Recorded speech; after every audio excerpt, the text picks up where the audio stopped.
नमस्कार, देश की खबरों में आपका स्वागत है। मैं हूं आपके साथ अंकिता और आइए अब खबरें देखते हैं विस्तार से। झारखंड के मुख्यमंत्री हेमंत सोरेन ने हाल ही में संसद से पारित कृषि विधेयकों को देश के संघीय ढांचे पर अब तक का सबसे बड़ा प्रहार बताया और कहा कि केंद्र की मनमानी ऐसे ही चलती रही तो राज्य में क्रांति होगी और लोग सड़कों पर उतरने को मजबूर होंगे। झारखंड में किसान भारत बंद के लगभग बेअसर रहने के बाद देर शाम स्वयं मुख्यमंत्री सोरेन ने मोर्चा संभाला और मीडिया से कहा कि कृषि विधेयकों में किसानों के हित की बात का कोई अतापता नहीं है। लद्दाख में सीमा गतिरोध के बीच भारत विरोधी गतिविधि को बढ़ाने और अशांति फैलाने के लिए चीन द्वारा जम्मू और कश्मीर में बड़ी मात्रा में हथियारों और गोला बारूद को घुसाने के लिए पाकिस्तान को निर्देश दिया गया है। सरकारी सूत्रों ने शुक्रवार को खुफिया रिपोर्ट का हवाला देते हुए जानकारी दी। सूत्रों ने बताया कि सरकार तक पहुंचने वाले खुफिया इनपुट से पता चलता है कि पाकिस्तान की खुफिया एजेंसी ISI को चीन ने निर्देश दिया है कि वह जम्मू कश्मीर में हथियारों से लैस एक साजिश को अंजाम दे। भारत के पूर्व प्रधानमंत्री डॉक्टर मनमोहन सिंह का आज जन्मदिन है। आज वह अपना 88वां जन्मदिन मना रहे हैं। देश की दिग्गज हस्तियां डॉक्टर सिंह को शुभकामनाएं दे रही है। उन्हें बधाई देते हुए कांग्रेस के पूर्व अध्यक्ष और वायनाड से सांसद राहुल गांधी ने ट्वीट किया, भारत प्रधानमंत्री में डॉक्टर मनमोहन सिंह की तरह गहराई की अनुपस्थिति को महसूस कर रहा है। उनकी ईमानदारी, शालीनता और समर्पण हम सभी के लिए प्रेरणा स्रोत है। उन्हें जन्मदिन की बहुत बहुत शुभकामनाएं। आने वाला उनका साल बेहतर हो। सुशांत सिंह राजपूत केस में ड्रग्स कनेक्शन सामने आने के बाद से कई बड़ी हस्तियां नार्कोटिक्स कंट्रोल ब्यूरो के रडार पर है। दीपिका पादुकोण, सारा अली खान, रकुल प्रीत सिंह जैसी अभिनेत्रियों का ड्रग्स मामले में नाम सामने आया है। इसके बाद एनसीपी ने अपने जांच तेज कर दी है। इसी सिलसिले में शुक्रवार को रकुल प्रीत से पूछताछ की। उन्होंने ड्रग्स लेने से मना कर दिया, लेकिन रिया के साथ ड्रग्स चैट को स्वीकार कर लिया। अभिनेत्री ने बताया कि ड्रग्स उनके घर पर था, लेकिन रिया ने रखवाया था। वहीं दीपिका की मैनेजर करिश्मा प्रकाश से भी पूछताछ हो चुकी है। वहीं आज सारा, श्रद्धा और दीपिका से एनसीबी पूछताछ करेगी। कोरोना वैक्सीन को लेकर एक राहत की खबर है। महाराष्ट्र की राजधानी मुंबई के केएम अस्पताल में ऑक्सफोर्ड की ओर से बनाई जा रही वैक्सीन कोविशील्ड का मानव परीक्षण किया जाएगा। ये परीक्षण 3 लोगों पर शनिवार को किया जाएगा।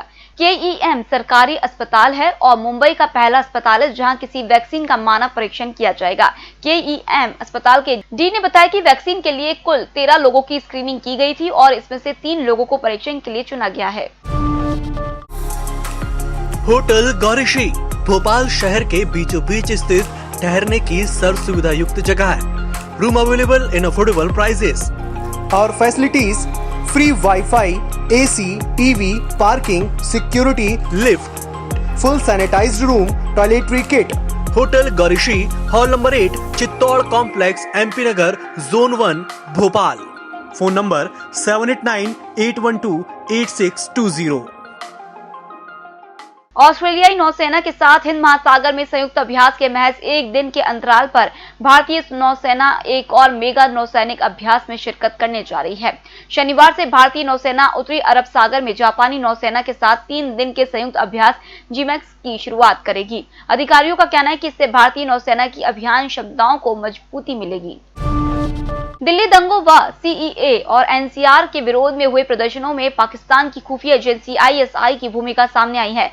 पाकिस्तान खुफिया एजेंसी ISI के कहने पर खालिस्तान समर्थक CEA व NCR के विरोध में हुए धरना स्थलों पर गए थे। ISI ने खालिस्तान समर्थकों को हर संभव सहायता देने को कहा था। दिल्ली पुलिस की स्पेशल सेल दिल्ली दंगों व प्रदर्शनों में ISI की भूमिका की जांच कर रही है। दिल्ली पुलिस ने 16 सितंबर को कोर्ट में दाखिल चार्जशीट में आरोपी अतर खान के बयानों के रूप में इस बात को रखा है। इसके अलावा प्रदर्शनों में महिला को एकत्रित करने के लिए पैसे बांटे गए थे। देश की संसद का नया भवन वर्तमान परिसर में ही प्लॉट संख्या 118 पर अगले 21 महीने के अंदर तैयार होगा। नए संसद भवन के लिए रेल और परिवहन भवन को नहीं तोड़ा जाएगा। लोकसभा स्पीकर ओम बिरला ने कहा कि हमारा लक्ष्य आजादी के 75 साल पूरे होने पर सदन की कार्यवाही नए संसद भवन में ही चलाने का है। स्पीकर ने बताया कि वर्तमान संसद भवन 8,838 वर्ग मीटर में बना हुआ है। नई इमारत बनने के लिए परिसर के अंदर ही 8,822 वर्ग मीटर खाली जगह उपलब्ध है। ऐसे में नया भवन बनाने के लिए बाहर के किसी भवन को किराए जाने का कोई प्रस्ताव नहीं है। सुशांत सिंह राजपूत मामले में लगातार करण जौहर को निशाना बनाया जा रहा है। अब करण जौहर ने एक बयान जारी कर पूरे मामले में सफाई दी है। उन्होंने अपने बयान में कहा है कि ना तो वह स्वयं कोई मादक पदार्थ लेते हैं और ना ही इसके सेवन को प्रोत्साहित करते हैं। दरअसल ऐसी खबरें आई थी कि करण जौहर के घर पर हुई पार्टी में ड्रग्स का सेवन हुआ था। जौहर ने अपने बयान में इन आरोपों को निराधार बताया है। उन्होंने कहा कि यह पूरी तरह से गलत और भ्रामक खबर है कि मेरे घर पर हुई पार्टी में ड्रग्स का इस्तेमाल हुआ था। इन खबरों में कोई सच्चाई नहीं है। कैग ने केंद्र सरकार द्वारा नियमों का उल्लंघन करते हुए जीएसटी क्षतिपूर्ति उपकर के 47,272 करोड़ रुपए कब्जा लेने की बात कही है। नियमों के हिसाब से यह रकम जीएसटी लागू होने से घटे राजस्व की पूर्ति के लिए राज्यों में बांटनी चाहिए थी, लेकिन केंद्र सरकार ने इस रकम को अपने पास ही रख लिया है। सरकारी खातों की अपनी ऑडिट रिपोर्ट में महालेखा परीक्षक व नियंत्रक ने वस्तु एवं सेवा कर लागू होने के पहले 2 साल में जुटाई गई इस रकम को अलग से चिन्हित करते हुए टिप्पणी लिखी है। 6 साल में पहली बार दिल्ली में मच्छर जनित रोग डेंगू, मलेरिया और चिकनगुनिया के सबसे कम मामले दिखाई दे रहे हैं। कोरोना वायरस के चलते जहां अस्पतालों में इन बीमारियों की जांच प्रभावित हो रही है, वहीं लोगों में अस्पतालों के प्रति पैदा हुए खौफ को भी एक वजह माना जा रहा है। बहरहाल इन रोगों को लेकर नगर निगम के आंकड़े भी सवालों के घेरे में हैं। सफदरजंग अस्पताल के डॉक्टर महेश का कहना है कि अचानक से इनका असर कम हो गया, वह गलत होगा। कोरोना वायरस के चलते जरूर इन मरीजों की पहचान में दिक्कत आ रही है, साथ ही लोग भी अस्पतालों में जाने से कतरा रहे हैं। 2004 से 2014 तक देश के प्रधानमंत्री रहे डॉक्टर मनमोहन सिंह का आज 79वां जन्मदिन है। देश के महान अर्थशास्त्रियों में से एक के रूप में पहचान रखने वाले मनमोहन सिंह का जन्म अविभाजित भारत के पंजाब प्रांत के एक गांव में हुआ था। डॉक्टर सिंह ने 1948 में पंजाब विश्वविद्यालय से मैट्रिक की पढ़ाई पूरी की। आगे की पढ़ाई ब्रिटेन के कैम्ब्रिज यूनिवर्सिटी से की। 1962 में ऑक्सफोर्ड यूनिवर्सिटी से डीफिल किया। पंजाब यूनिवर्सिटी और दिल्ली स्कूल ऑफ इकोनॉमिक्स में पढ़ाया। उधर नार्कोटिक्स कंट्रोल ब्यूरो ने करण के प्रोडक्शन हाउस धर्मा प्रोडक्शन के एग्जीक्यूटिव प्रोड्यूसर क्षितिज प्रसाद को हिरासत में लेकर पिछले 20 घंटे से पूछताछ कर रही है। क्षितिज के घर पर शुक्रवार को एनसीबी ने छापा भी मारा था। सूत्रों के मुताबिक उनके घर से थोड़ी ड्रग्स भी मिली है। एनसीबी आज क्षितिज को गिरफ्तार भी कर सकती है। पूर्व दिग्गज क्रिकेटर सुनील गावस्कर ने अपने बयान का बचाव करते हुए शुक्रवार को कहा कि उन्होंने इंडियन प्रीमियर लीग के मैच के दौरान विराट कोहली की असफलता के लिए कभी उनकी अभिनेत्री पत्नी अनुष्का शर्मा को दोषी नहीं ठहराया। उन्होंने इसके साथ ही कहा कि उन्होंने महिला विरोधी टिप्पणी भी नहीं की और उनकी बातों को गलत तरीके से पेश किया गया। किंग्स 11 पंजाब के खिलाफ यहां गुरुवार को रॉयल चैलेंजर्स बेंगलुरु के कप्तान कोहली का प्रदर्शन अच्छा नहीं रहा। मैच के दौरान 2 मैच छोड़ने के बाद कोहली बल्लेबाजी में भी विफल रहे और मैच 1 रन ही बना सके। कृषि बिल के खिलाफ बिहार की राजधानी पटना में विरोध करने वाले राष्ट्रीय जनता दल के नेता तेजस्वी यादव, तेज प्रताप यादव के खिलाफ केस दर्ज किया गया है। इन दोनों के अलावा पप्पू यादव के खिलाफ भी केस दर्ज किया गया है। दरअसल 25 सितंबर को कृषि बिल के विरोध में सभी विपक्षी दलों ने भारत बंद का ऐलान किया था। वहीं बिहार में भी विपक्षी दल इस बंद का समर्थन करने सड़कों पर उतरे। बिहार के नेता प्रतिपक्ष तेजस्वी यादव और उनके बड़े भाई तेज प्रताप यादव राजद के कार्यकर्ताओं के साथ 10 सर्कुलर रोड से ट्रैक्टर चलाकर राजद कार्यालय पहुंचे। तेजस्वी और तेज प्रताप यादव 10 सर्कुलर से बेली रोड होते हुए राजद कार्यालय पहुंचे, जो प्रतिबंधित क्षेत्र है।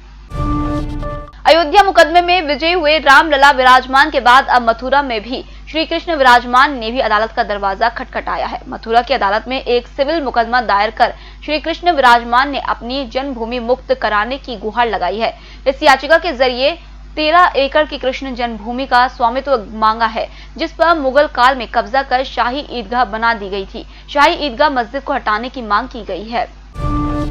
कर्ज में डूबे अनिल अंबानी ने 3 चीनी बैंकों से लोन मामले में अपनी संपत्ति को लेकर बड़ा खुलासा किया है। शुक्रवार को ब्रिटेन की एक अदालत में अनिल अंबानी ने बताया कि उनके पास कोई महत्वपूर्ण संपत्ति नहीं है। उनका खर्च बहुत कम है, जो पत्नी और परिवार वाले संभालते हैं। आमदनी का कोई दूसरा जरिया भी नहीं है। वो एक साधारण जीवन जीना है और वो सिर्फ एक कार इस्तेमाल करते हैं। गौरतलब है कि फरवरी 2012 में रिलायंस कॉम ने 3 चीनी बैंकों से 700 मिलियन से अधिक का ऋण लिया, जिसकी पर्सनल गारंटी अनिल अंबानी की थी। कंपनी अब दिवालिया हो चुकी है, तो बैंकों ने ब्याज के साथ रकम वसूलने के लिए मुकदमा किया है। लोन देने वालों में industrial and commercial bank of China limited, China development bank और एक्सिम बैंक ऑफ चाइना है।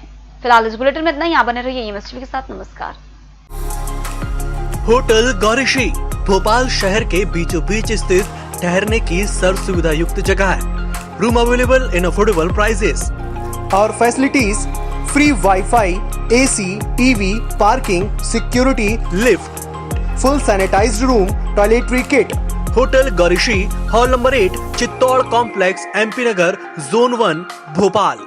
Phone number 7898128620।